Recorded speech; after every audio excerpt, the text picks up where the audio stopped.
Hello, everybody. It's Miss Blanchard coming to you from my home. Had to be out unexpectedly today. It's still Monday for me. So we're going to be filling out page 8. You have a map. Eventually, it's going to look like the one here on our screen. You can pause the video at any time and work at your own speed. I would suggest that you have maybe 3 different color pencils, whatever you have. I personally would do this in red, blue, and then some other color. The other color being for geographical things, the first few things we're going to do here.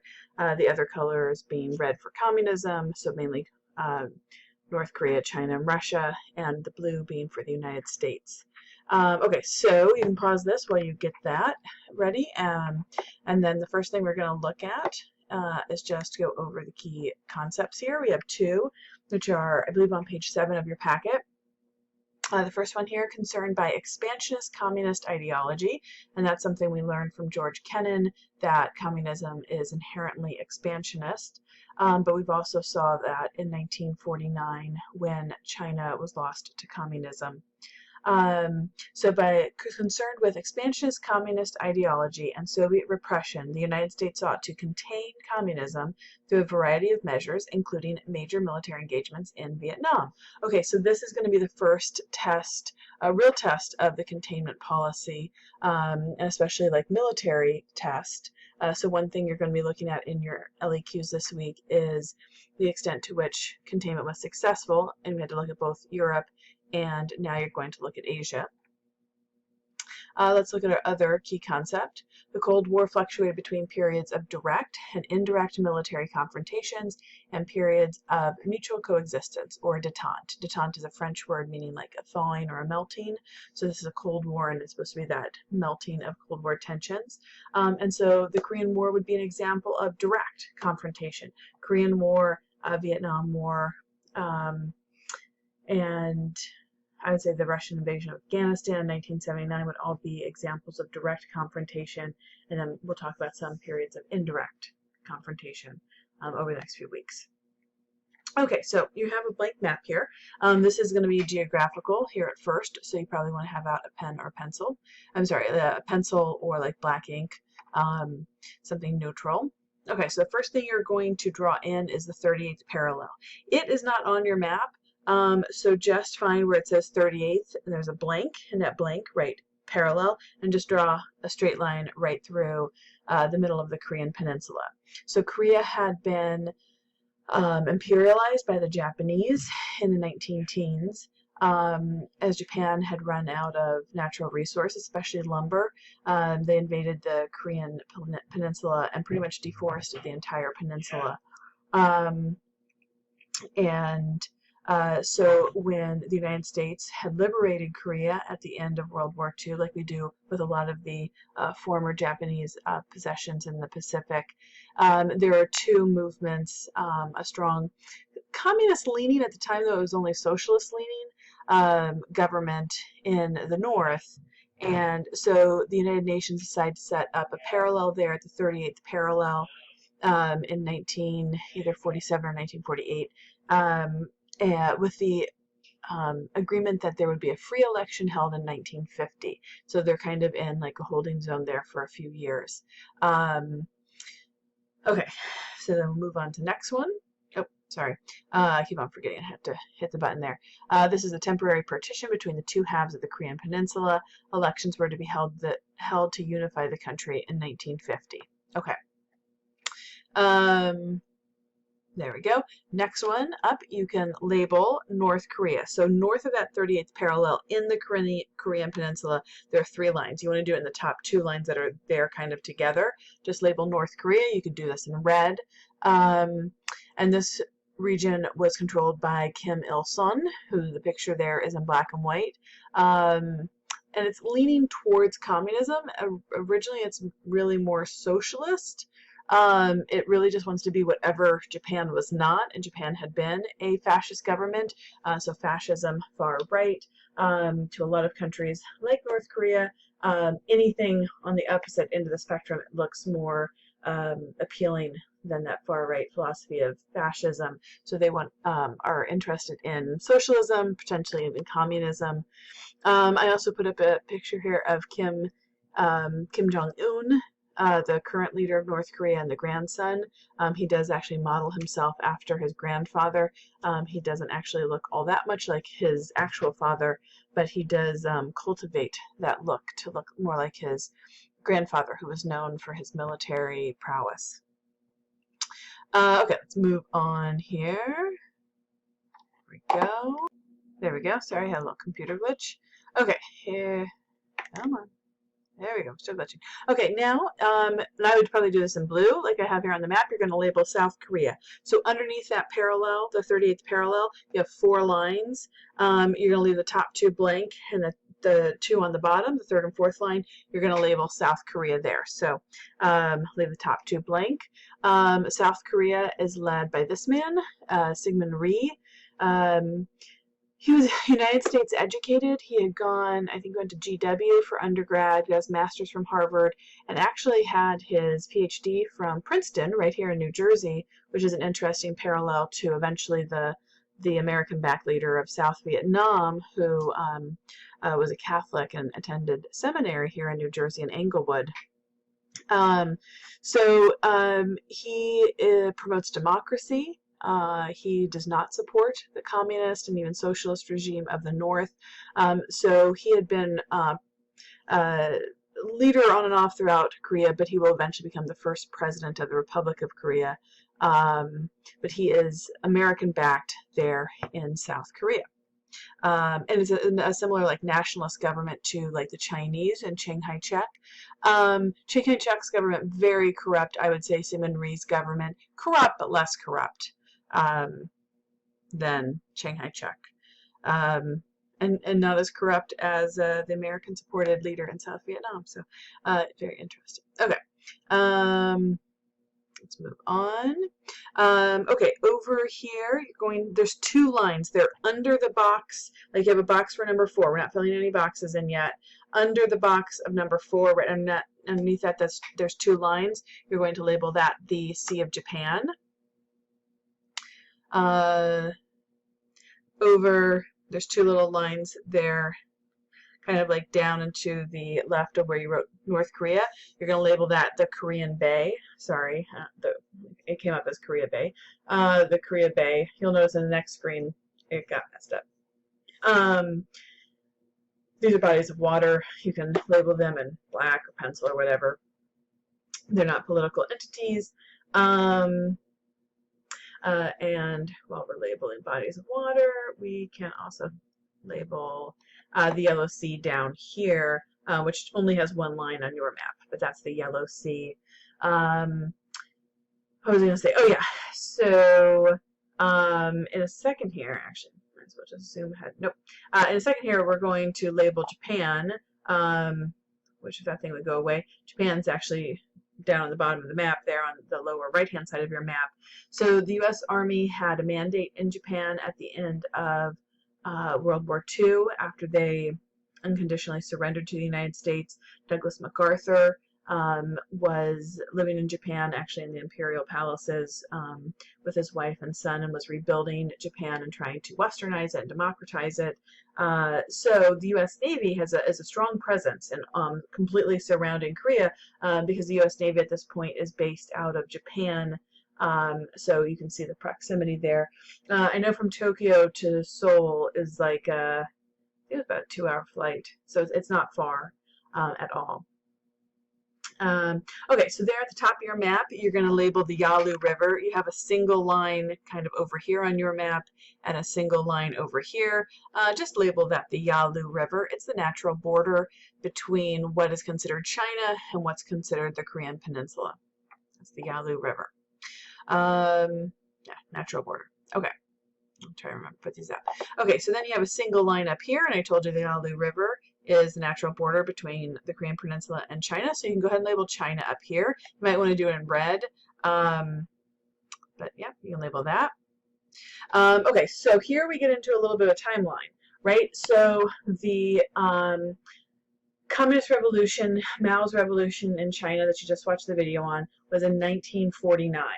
I think it's either 7 or 9 months later in 1950 is when the Korean War begins, about 3 months before that election was scheduled to happen to decide the fate of the Korean Peninsula and remove the 38th parallel and unite Korea into one government. So that election never does happen. So you have a real domino effect here. You actually have NSC 68 published in the United States. People pay attention to it, but when China is lost to communism, people really pay attention to it here in the United States because everything they predicted seems to have come true.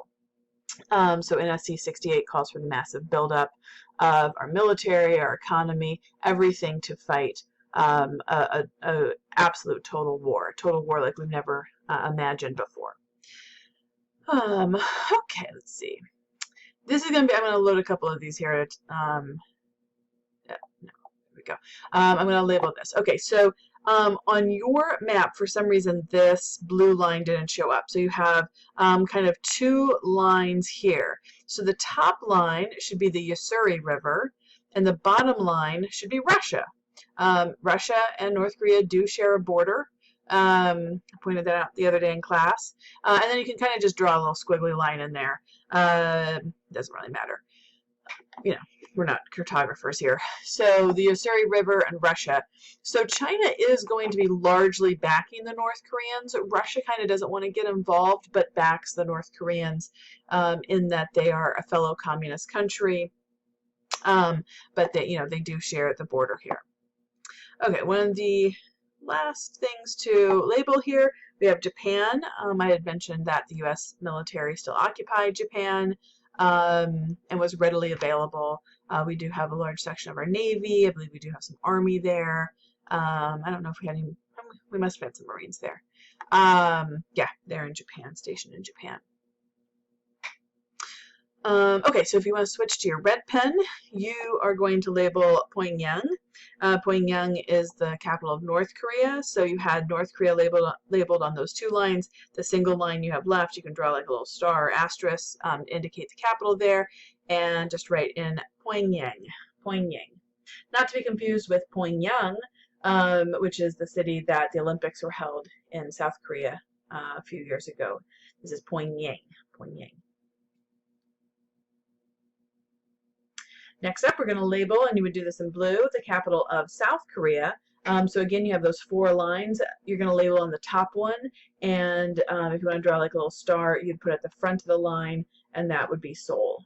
I don't know, some people call it Seoul, but I think that's just Americans don't know how to say anything. It is just Seoul. Seoul. It's actually from the Dutch. Dutch traders were popular there.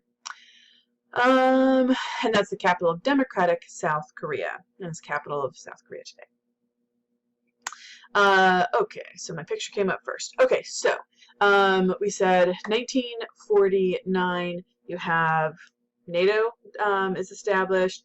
We watched in the video the other day that Germany is divided into two countries, East and West Germany. The publication of NSC 68, Russia develops an A-bomb, and then China falls to communism.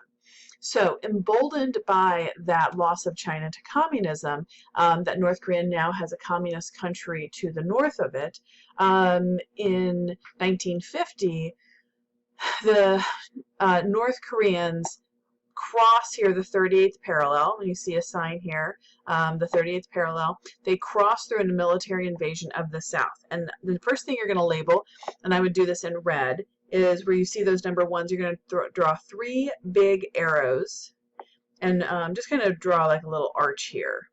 And in the box for number one, North Korea, pushes into the South. The South Koreans were completely unaware, caught unexpected of this invasion. Today this is celebrated in South Korea as Invasion Day, celebrated not more like a Memorial Day. Like a September 11th that we have in the United States. There we go. So this is the first step of the Korean War, this invasion. There we go. You have a little box down on the lower right-hand corner, right above where you labeled Japan. You're going to write in there UN Resolution 83. I think I have a little bit more text. Nope. Oh, I'm sorry, it's right down here. UN Resolution 83 calls for nations to help South Korea. So we need to stop and talk a little bit, right?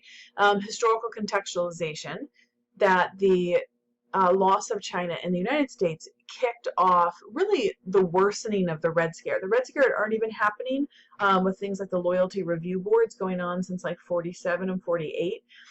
With the loss of China in 1949, the Red Scare picks up with the McCarthyism, which is a witch hunt looking for communists, especially in the State Department and then eventually in the U.S. Army.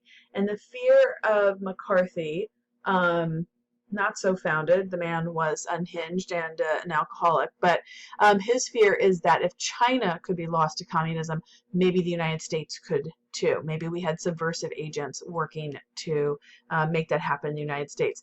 Now, what happened in China was not an act of subversion. It was a civil war, but McCarthy was a complete moron, so, you know. So because of this Red Scare and this climate, Truman really feels that he has no option now other than military force. You know, we can't contain something that's already spread. So Truman goes to the United Nations and asks for this resolution. The Soviet Union actually walks out and protests it. Once they walk out, the resolution is able to be passed. And so it's a UN resolution calling for nations to help South Korea. Going back to our League of Nations debate, this is exactly what the United States really had kind of been fearful of with Article X of the League of Nations Charter at the end of World War I, in that another government entity, in this case the UN Security Council, could require U.S. Troops. But this time, you know, this is Truman going and asking for this resolution. So at some point in your life, you're probably going to sit around and some generally old white guy is going to think he knows better than everybody else and say, oh, you know, Vietnam is the only war never to have, you know, a declaration of war. No, the Korean War does not have a declaration of war. We are there as UN peacekeeping troops, and at a time before the UN had really established an army. They were only barely 5 years old at this point. We became the UN peacekeeping force. There will be a few other nations that serve with us, but by and large the bulk of the forces in the Korean Army are going to be American forces under General MacArthur out of Japan. Okay, so let's go on. General MacArthur, over here, number 3, in the box, General MacArthur stages the landing at Incheon. So in the box you're going to write UN landing at Incheon. Now UN is a broad term, again, basically meaning the United States landing at Incheon. And here now you can label that one line between Seoul and South Korea. That line left is Incheon, and draw a little star there. So if you fly to Seoul today, you fly into Incheon Airport. It's right there on the water. It actually kind of be, depending on what runway you get, kind of a scary experience because you think you're landing in the water. This would be an invasion similar to probably a D-Day. They had to wait for the tides. The tides at Incheon are really bad. In fact, some people surf there and kind of die every year. The tides, they have to wait for, I think they need a low tide there. They do a morning invasion like on D-Day. It's going to be Marines in Higgins boats and AVTs, they're the little tracked vehicles that have like a caterpillar track, kind of like a tank, but they're troop transport, and it's going to be a quick invasion. And this is considered to be a genius move on MacArthur's part, because what he's effectively doing is coming through and he's going to cut off the North Korean forces in half. Anytime you can separate an army like this here at Incheon and move across the continent quickly, the peninsula quickly, all of these North Korean troops are going to be trapped south of now the UN troops, separated from their supply lines from North Korea. And the rest of the North Korean army is considered like a genius move on behalf of MacArthur. It was actually, Truman was not a fan of it originally, and really took some convincing, and it's successful. It does cost a lot of lives, but is ultimately successful. Yeah, so, and there's a picture of it, the amphibious landing at Incheon. Okay, moving along here, we're going to move up to number 4. Number 4, so MacArthur is going to disobey Truman's orders. Truman wanted to, just push the North Korean troops back up here to the 38th parallel. MacArthur completely disobeys that order and pushes the North Koreans all the way up here. So in blue, you're going to draw these arrows in blue, and you're going to write in box number 4, UN forces push towards China. And this is exactly what Truman did not want. First of all, Truman wanted to respect the 38th parallel. He wanted to respect law and order, right? We're not trying to roll back or push back communism. We're trying to contain it, and that's where we had agreed on. The other thing is, as the UN forces start pushing towards China, you know, ask yourself, what kind of reaction might this provoke on behalf of the Chinese? It's going to be a fearful reaction. The Chinese are going to be afraid that the Yalu River is not going to stop MacArthur, and MacArthur may choose to, you know, push on through the Yalu River.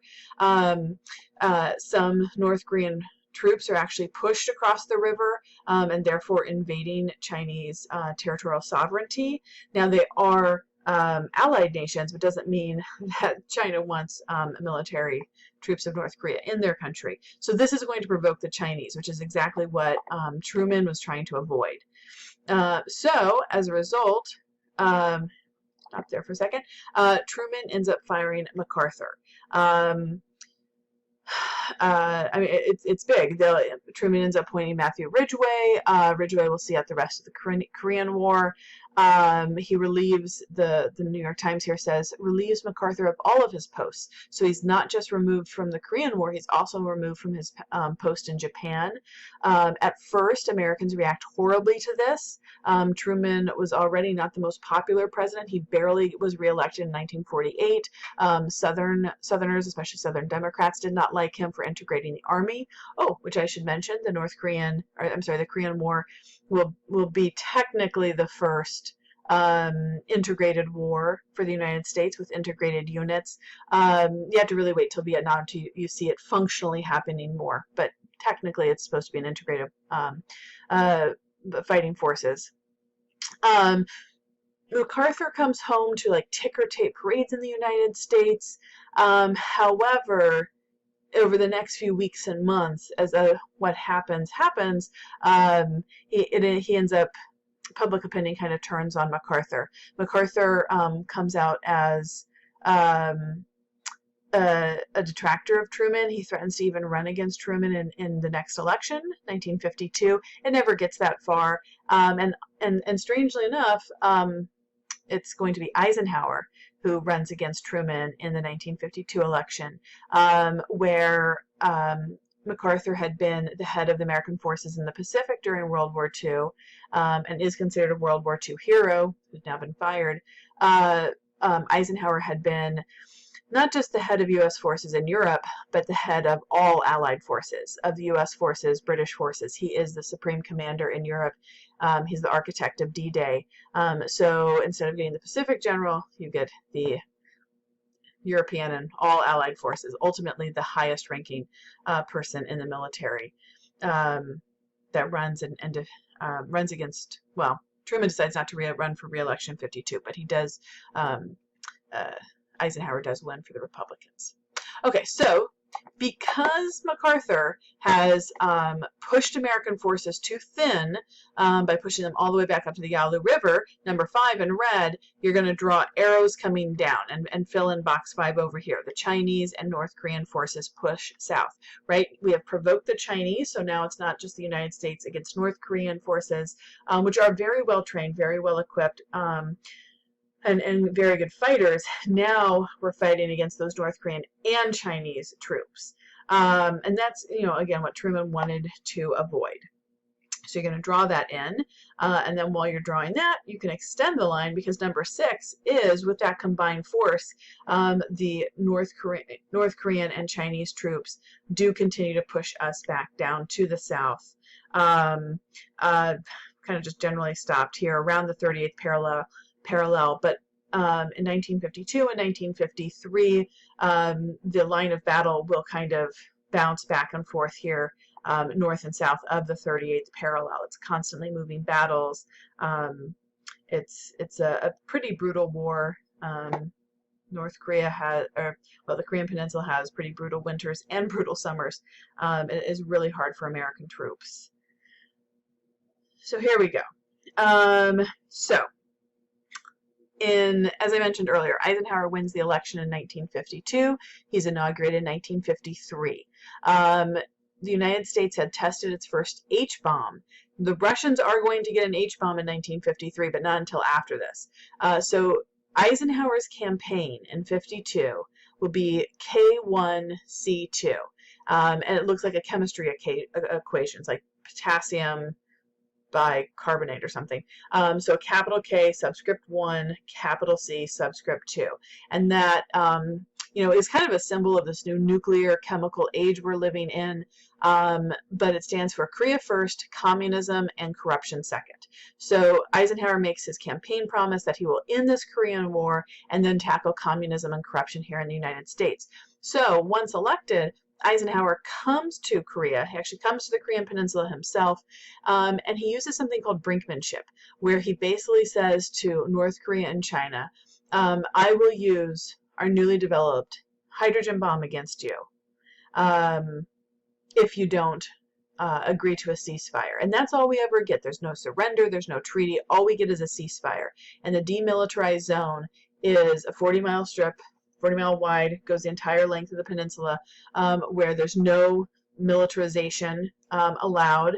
The UN monitors that, and you have North Korea above and South Korea below, and we've had small periods of fighting in the 60s and 70s especially, but for all intents and purposes, the Korean War is over in that it's at a stalemate. The Korean War is still ongoing. There's no formal end to it.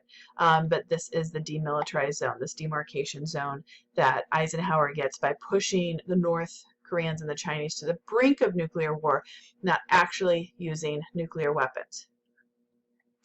So let's see. You don't have to do this, but if you wanted to, you could lightly shade North Korea red because it's the communist country now, and South Korea in blue here because it is the democratic country. Here is the DMZ today. This is something called Truce Village. This little line right here is technically the border, and then it's demilitarized on 20 miles either side, so a total of 40 miles. This is from the south looking into the north. So these are American troops and they're fatigued, and these are South Korean soldiers. The South Koreans stand with their hands clenched into balls and their arms bent like this to show that they're always ready. You can't see it here, but they're also usually a little like pitched forward. And this is a North Korean building on the DMZ. From the north looking to the south has a way nicer building. And then these, this is called Truce Village. These blue, like powder blue buildings are UN buildings. Powder blue is the totally scary color of the United Nations, and these are rooms that you would go in to negotiate. If we actually need to sit down and negotiate with the North Koreans, these are the rooms. That line continues through the room. It goes over the table. I'd mentioned the other day I'd been to North Korea. You can, when you're on UN tours of the DMZ, go into the rooms and get to walk around the table. So you can technically say you've been to all of 8 feet into North Korea. And then this is just funny. You could look up more of it on Wikipedia. I think they have an entire article. It's called Peace Village in North Korea. These buildings, and you can see it better actually when you're there. Most of them are just plywood. They're two-dimensional, and they have like, it looks like a stage set that has like plywood or like 2x4 supports behind it. This is like a peace tower. And then I think this is the megaphone. It used to play almost 24 hours a day propaganda messages in Korean. It has been negotiated down. I think they can only play for about 12 hours, but sometimes when they're feeling spicy, they'll do it overnight and annoy the U.S. troops and UN troops. And they play propaganda messages, basically, come to the North, come to the land of peace and freedom and prosperity, come to North Korea.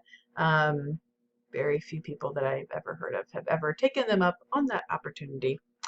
Yeah, so there's another picture of the DMZ today, And just going back, concerned by the expansionist communist ideology and Soviet repression, the United States sought to contain communism through a variety of measures.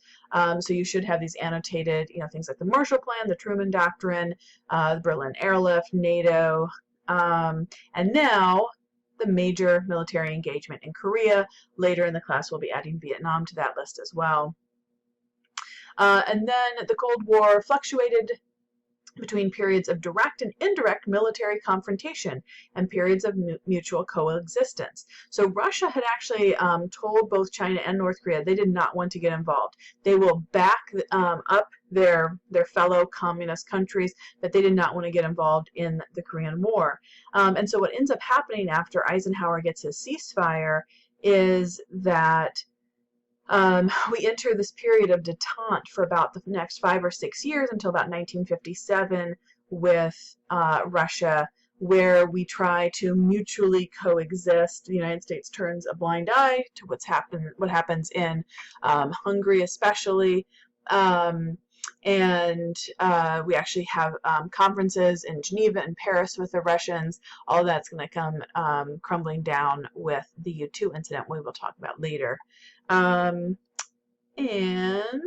this is actually also on page 7, so if you're following along with those key concepts, you have this map. Here's Russia.